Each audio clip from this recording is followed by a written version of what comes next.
സുഹൃത്തുക്കളെ, സഹോദരങ്ങളെ, എല്ലാവർക്കും ന്യൂസ് കേരള TVM-ലേക്ക് സ്വാഗതം. അപ്പോൾ ഇറാനിയൻ പ്രസിഡൻ്റായിരുന്ന ഖമനേയിയെയും അദ്ദേഹത്തിൻ്റെ ഭാര്യ, അദ്ദേഹത്തിൻ്റെ മകള്, പേരക്കുട്ടി, അദ്ദേഹത്തിൻ്റെ മകനെ എല്ലാം കൊന്ന് കൊലവിളി നടത്തിയ US, ഇസ്രയേൽ ഭീകരന്മാരെ സപ്പോർട്ട് ചെയ്യാണ് കേരളത്തിലെ കുറേ സംഘികളായ, അതായത് സംഘപരിവാർ ശക്തികളെ ഇങ്ങനെ പുകഴ്ത്തി പറയുന്ന കുറേ ചാനലുകൾ. അതിൽ മെയിൻ ചാനൽ എന്ന് പറയുന്നത് നമ്മുടെ ഷാജസ്കറിയാണ്.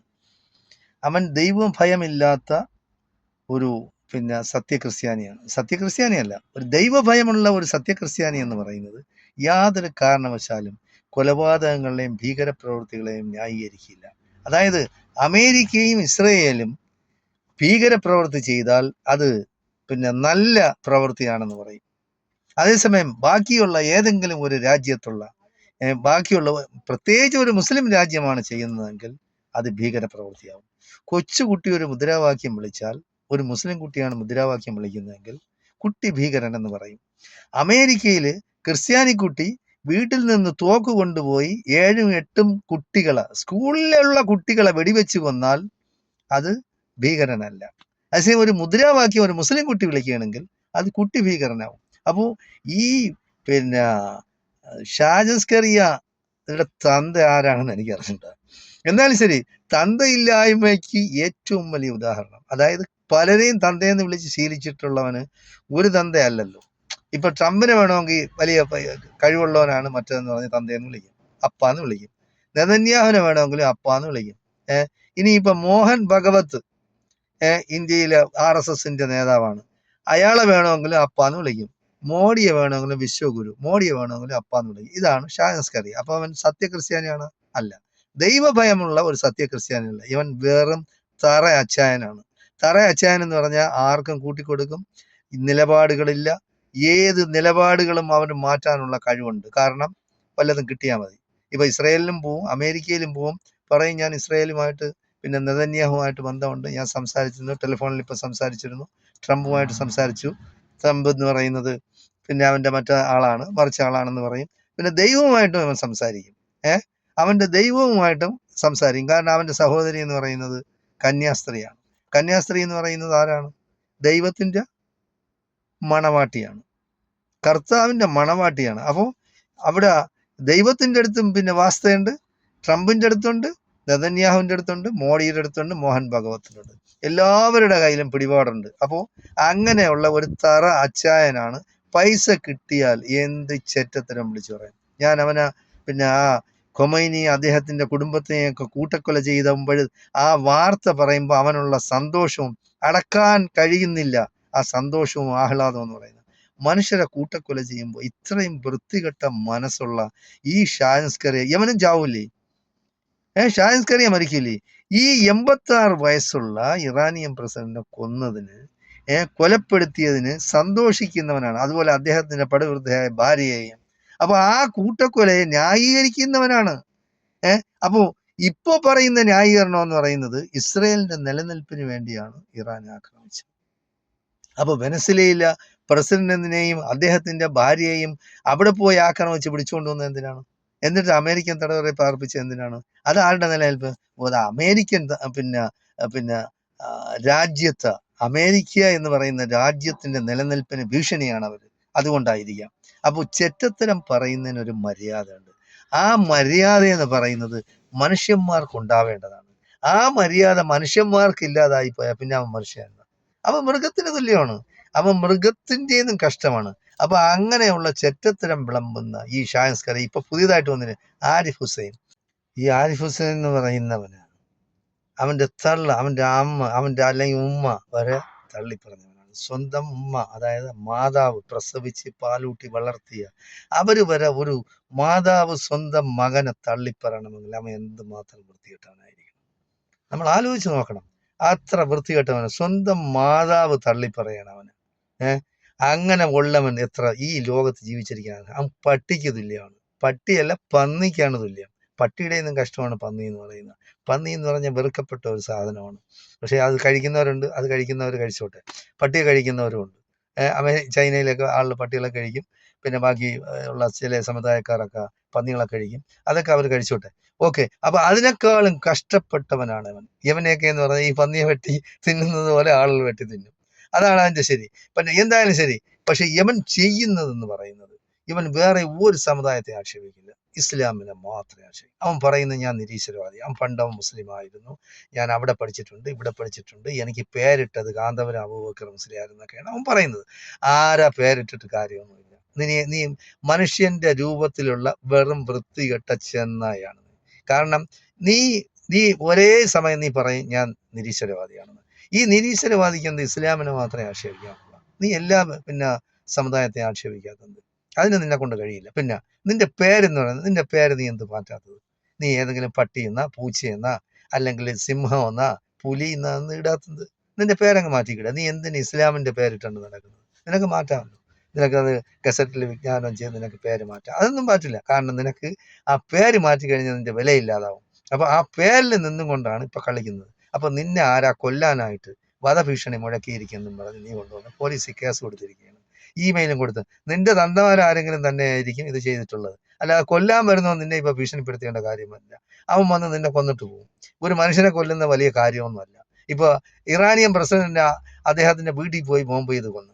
ഇപ്പൊ അതേപോലെ അമേരിക്കൻ പ്രസിഡന്റിനെ നെതന്യാഹുവിനെ ആയിരുന്നാലും എന്ത് കൊല്ലാൻ വലിയ പ്രയാസമാണ്? ആരെയില്ല. ഇതേപോലെ തന്നെ വേണമെങ്കിൽ ഇന്ത്യയിൽ വന്ന് നമ്മുടെ മോഡിയെയും അമിത്ഷായെയും മോഹൻ ഭാഗവതിനെയൊക്കെ അമേരിക്ക വേണമെങ്കിൽ വന്ന് ബോംബിടൂലേ? വേണമെങ്കിൽ പിടിച്ചോണ്ട് പോകില്ലേ? കൊണ്ടുവന്ന് അമേരിക്കയിൽ തടവറ പാർപ്പിക്കില്ലേ? അപ്പൊ അത് ഭയന്നിട്ടാണ് ഈ മോഡിയൊക്കെ അവരുടെ ബാക്കിൽ പോകുന്നത്. ഭയമാണ്. CIA ഭയമാണ്, മൊസാദിനെ ഭയമാണ്, ഇസ്രയേലിനെ ഭയമാണ്, നെതന്യാഹുവിനെ ഭയമാണ്, ഡൊണാൾഡ് ട്രംപിനെ ഭയമാണ്.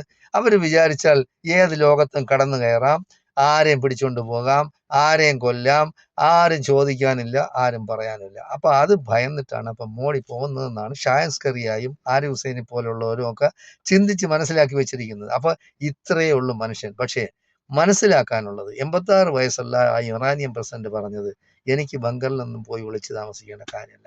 മരണമെന്ന് പറഞ്ഞാൽ ഇന്നല്ലെങ്കിൽ നാളെ നമ്മൾ മരിച്ചാലേ ഒക്കുള്ളൂ. കാലാകാലം ആരും ജീവിച്ചിരിക്കില്ല. അത് നമ്മൾ മനസ്സിലാക്കണം.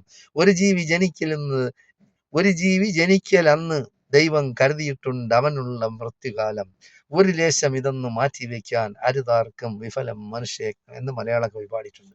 അതായത് മനുഷ്യൻ ജനിക്കുമ്പോൾ തന്നെ അവന്റെ മരണം എന്നാണ്, ആരെ കൊണ്ടാണ്, എങ്ങനെയാണ് അവന്റെ മരണമെന്ന് ദൈവം എഴുതി വെച്ചിട്ടുണ്ട്. ദൈവവിശ്വാസികൾക്കാണ്, അല്ലാത്തവൻ എങ്ങനെയും മരിക്കാൻ പ്രശ്നമല്ല. പക്ഷെ എന്തായാലും ശരി, മരണം എന്ന് പറയുന്നത് നിശ്ചയിച്ചപ്പെട്ടതാണ്. അപ്പൊ അതുപോലെ തന്നെയാണ് ഖുർആനിൽ പറയുന്നത്, വലിക്കുല്ലി ഉമ്മത്തിൻ അജൽ ഇദാ ജാ അജലുഹ ലാ തസ്തഖിറൂന സഅതൻ വലാ തസ്തഖ്ദിമൂൻ എന്നാണ്. അതായത് എല്ലാത്തിനും ഒരു സമയപരിധി നിശ്ചയിച്ചിട്ടുണ്ട്. ആ സമയം വന്നു കഴിഞ്ഞാൽ അതിന് 1 മണിക്കൂർ പിന്തിക്കാനോ 1 മണിക്കൂർ മുന്തിക്കാനോ ആർക്കും കഴിയില്ല. അതൊക്കെ ദൈവവചനങ്ങളാണ്. ദൈവവിശ്വാസികൾക്ക് ഇതൊരു പാഠമാണ്.